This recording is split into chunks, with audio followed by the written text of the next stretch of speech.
শহর বহরমপুরের ঐতিহাসিক ব্যারাক স্কয়ার প্রাঙ্গণে এক প্রান্তে রয়েছিল বহু পুরাতন একটি বিশ্রামাগার, যা টেক্সটাইল ঠেক নামেই পরিচিত শহরবাসীর কাছে।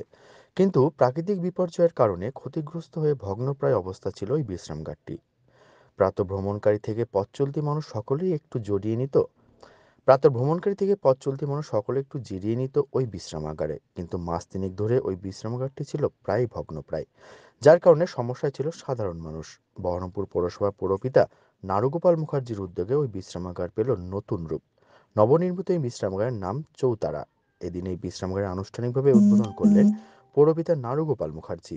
এলাকার প্রবীণ নাগরিকরা ধন্যবাদ জ্ঞাপন করছেন পৌরপিতাকে। সম্মান জানানো হবে, সম্মান জানাবেন সরকার এবং আরো যারা সদস্যগণ।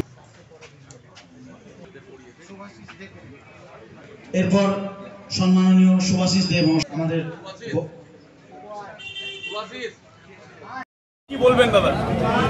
প্রথম কথা, গোটা ব্যারাক স্কোয়ার যেমন একটা হেরিটেজ, কিন্তু এই হেরিটেজের সঙ্গে হচ্ছে ব্যারাক স্কোয়ারের চারিপাশটা, এটা এই বহরমপুর শহরের যারা এখান থেকে এই কলেজ, কেন কলেজ এত প্রসিদ্ধ কলেজ, বা আরও যেসব পরে কলেজগুলো হয়েছে, বা যারা অফিসে চাকরি বাকরি করতেন, মানে ছাত্র অবস্থায়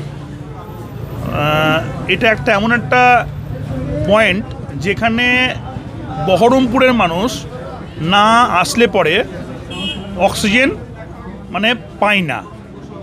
এটা প্রথম অ্যাকচুয়ালি ব্যারাক স্কোয়ারের আশপাশগুলো, যেগুলো আপনার রাস্তা এবং মাঠের মধ্যেখানে যে অংশগুলো ছিল, সেগুলোতে সাধারণভাবে সাজিয়ে গুজিয়ে আমাদের এই বহরমপুর শহরের খুব জনপ্রিয় যারা সেই সময় যারা গোটা সামাজিক কাজ করত 80 দশকে, যারা ছাত্র আন্দোলনের সঙ্গে জড়িয়ে ছিল, যারা নানাবিধ সামাজিক কাজের সঙ্গে নিজেদেরকে জড়িয়ে রাখত, তারা এই বিভিন্ন রকম এই আড্ডা স্থানগুলোকে, গল্পের স্থানগুলোকে, বা বহরমপুর একটা বড় কালচারের একটা, কি বলবো, এটা একটা বড় পার্ট।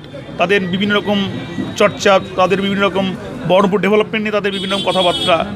মানুষের কথা ছাড়া তো একটা শহর সভ্য হয় না, একটা সরকারও কিছু করতে পারে না, পৌরসভা কিছু করতে পারে না, একটা প্রশাসনও কিছু করতে পারে না। তো মানুষের কথার মধ্যে দিয়েই একটা ভালো জিনিস উঠে আসে। সেই জায়গাটা এখানকার হিমাদ্রিদা, মলাইদা আছে, আমাদের দেবাশিসদা, এই দাদারা আছে, আরও অনেকে আছে, সুব্রতদা আছে, ইনারা প্রথম স্টার্ট করেছিলেন।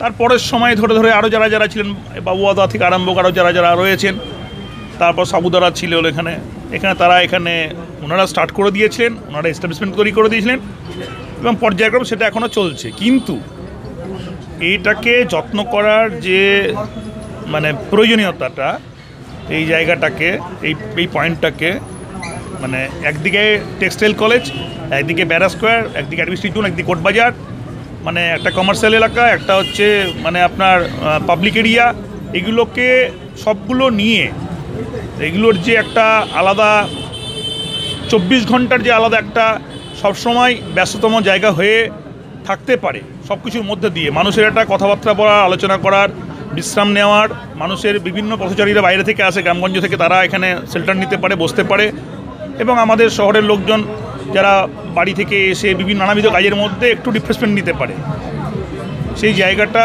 তৈরি করার জন্য, মানে এটা একটা অ্যাক্সিডেন্টালি গাছের ডাল পড়ে ভেঙে গেছিলো, সেটাতে হিমাদ্রি দ্বারা, মলয় দ্বারা, এরা আমাদের কাছে দেবাশিস দ্বারা একটা, আমরা তাদের ছোট ভাইয়ের মতো একটা দাবি করে যে এটা, এই জায়গাটা পুরোনো জায়গা, অনেক স্মৃতি জড়িয়ে আছে, আমারও প্রচুর স্মৃতি জড়িয়ে আছে ব্যারাক স্কোয়ারের মধ্যে দিয়ে।